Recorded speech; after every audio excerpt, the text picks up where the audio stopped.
नमस्कार, जी पंजाब हरियाणा हिमाचल पर आप सभी का स्वागत है। मैं हूं आपके साथ मोनिका ठाकुर और शुरुआत करने वाले हैं हरियाणा की बड़ी खबरों के साथ। हरियाणा में लोक सेवा आयोग के सदस्यों की नियुक्ति के बाद हरियाणा बीजेपी में मतभेद सामने आए हैं। सोमवार को 3 लोगों को शपथ दिलाई जानी थी, लेकिन सूत्र बता रहे हैं कि नरेंद्र यादव का कैबिनेट मंत्री रामविलास शर्मा ने विरोध किया और उसके बाद उनका नाम वापस ले लिया गया था। इसके अलावा शपथ लेने वाली नीता खेड़ा की नियुक्ति से अनिल विज नाराज बताए जा रहे हैं।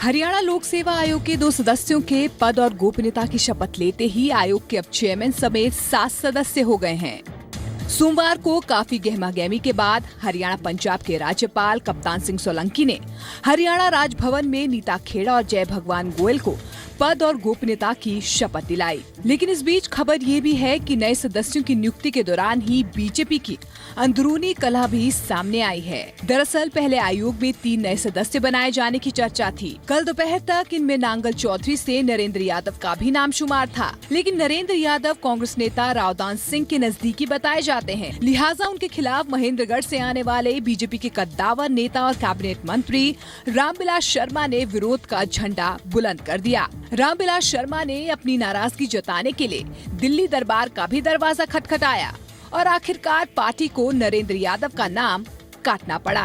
सर, आपके शपथ ग्रहण से पहले काफी कंट्रोवर्सीज रही, 3 नाम चल रहे थे, एक नाम को काट दिया गया, उसको आप किस तरीके से देखते हैं? हमारी पार्टी में कोई कंट्रोवर्सी नहीं रही, कभी कोई किसी नाम पे कोई कंट्रोवर्सी नहीं। यानी कैबिनेट मंत्री रामविलास शर्मा का विरोध काम आया और नरेंद्र यादव का नाम वापस लिया गया। हालांकि पार्टी के नेता और खुद मुख्यमंत्री इस मुद्दे पर कुछ भी बोलने को तैयार नहीं हैं।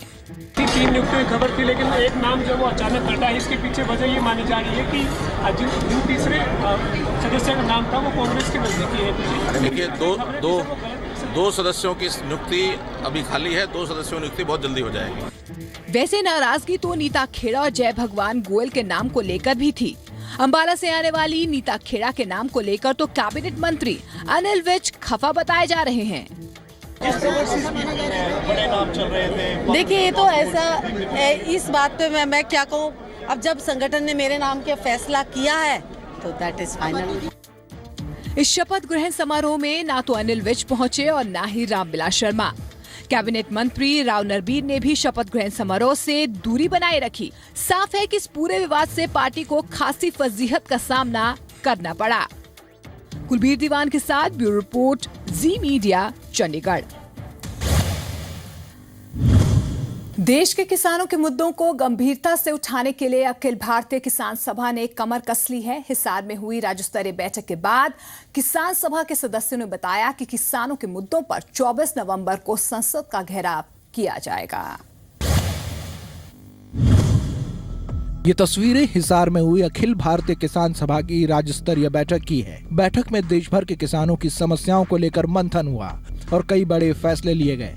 किसान सभा के सदस्यों ने मोदी सरकार को किसान विरोधी बताया, चुनाव के दौरान किए गए वादे पूरे नहीं करने का आरोप लगाया और एक बार फिर स्वामीनाथन आयोग की रिपोर्ट लागू करने की मांग को उठाया। मोदी सरकार के 2 साल पूरे होने के बाद भी सरकार उससे मुकर गई। सुप्रीम कोर्ट में एक रिट पिटीशन में उन्होंने जवाब दिया है कि हम स्वामीनाथन आयोग की रिपोर्ट लागू नहीं कर सकते, इसलिए कर्जा मुक्त हो, किसान को लाभकारी मूल्य सरकार के वायदे के अनुसार मिले। किसान सभा ने देश भर में किसानों की खराब होती हालात के लिए केंद्र को जिम्मेदार ठहराया है। साथ ही प्रधानमंत्री नरेंद्र मोदी की फसल बीमा योजना को ढकोसला करार दिया है। हमारी किसान सभा का मानना है कि प्रधानमंत्री फसल बीमा योजना न केवल किसानों के लिए खुशहाली के लिए होगी, बल्कि देश की इंश्योरेंस कंपनियां, जो प्राइवेट इंश्योरेंस कंपनियां हैं, उनके फायदे के लिए प्रधानमंत्री फसल बीमा योजना लेके आए हैं। किसान सभा ने अपनी अगली रणनीति का भी ऐलान कर दिया है। किसान सभा के सदस्यों ने किसानों की कर्ज माफी, स्वामीनाथन आयोग की रिपोर्ट, आवारा पशुओं से मुक्ति और बिना किसानों की अनुमति के जमीन अधिग्रहण पर रोक लगाने जैसी मुख्य मांगों को लेकर संसद घेराव करने का फैसला लिया है और इसकी तारीख तय की गई है 24 नवंबर। इन मुद्दों को लेकर के पूरे देश में, एक कश्मीर से, एक कन्याकुमारी से, एक बंगाल से, इस तरह से 4 जत्थे देश के 4 कोणों से नवंबर में चलेंगे, जो देश के पूरे राज्यों को कवर करते हुए 24 नवंबर को एक ऐतिहासिक रैली संसद के सामने 24 नवंबर को करेंगे। भारतीय किसान सभा जल्दी ही देश भर के किसानों को लामबंद करेगी ताकि उनकी समस्याओं को केंद्र और राज्य सरकार के सामने रखा जा सके। महेंद्र सिंह, जी मीडिया, हिसार। प्रधानमंत्री फसल बीमा योजना में इंटरनेशनल लोकदल को खोट नजर आ रहा है। सोमवार को इनेलो ने केंद्र सरकार की फसल बीमा योजना के खिलाफ प्रदर्शन किया और इसे किसानों के लिए नुकसानदेह बताया।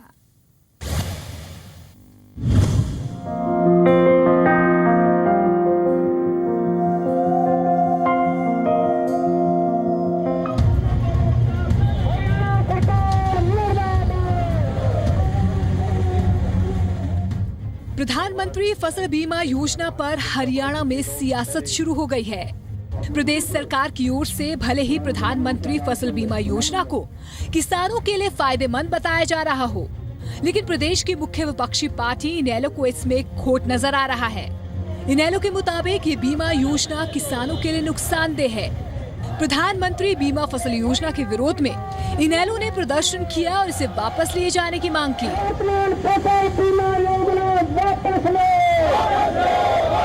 इसका जो प्रोटेस्ट है इंडियन नेशनल लोकदल पार्टी का, ये जो नई फसल बीमा योजना लागू की है, आज की जो सरकार है इसने बीमा के जो की है वो पर एकड़ का कर रही है, लेकिन जो मुआवजा देने की जब बात आती है तो उन्होंने गांव को इकाई मानने का काम किया है।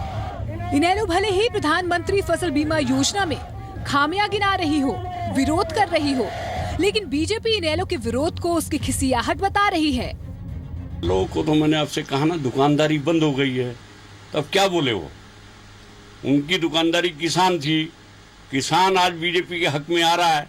किसान को आज ये समझ आ रही है कि बीजेपी ही हमारा हक कर सकती है। आज तक कांग्रेस और इनेलो ने हमेशा गुमराह किया, किसानों को अब समझ आ गई है। इन प्रदर्शनों से कोई फर्क नहीं पड़ता है। किसानों के लिए प्रधानमंत्री फसल बीमा योजना पर सियासी बयानबाजी हरियाणा में शुरू हो चुकी है। 11 अगस्त तक हरियाणा में इनेलो की ओर से योजना के विरोध में प्रदर्शन भी जारी रहेंगे, लेकिन सरकार का दावा है कि फसल के नुकसान होने की सूरत में योजना किसानों के लिए हितकारी है।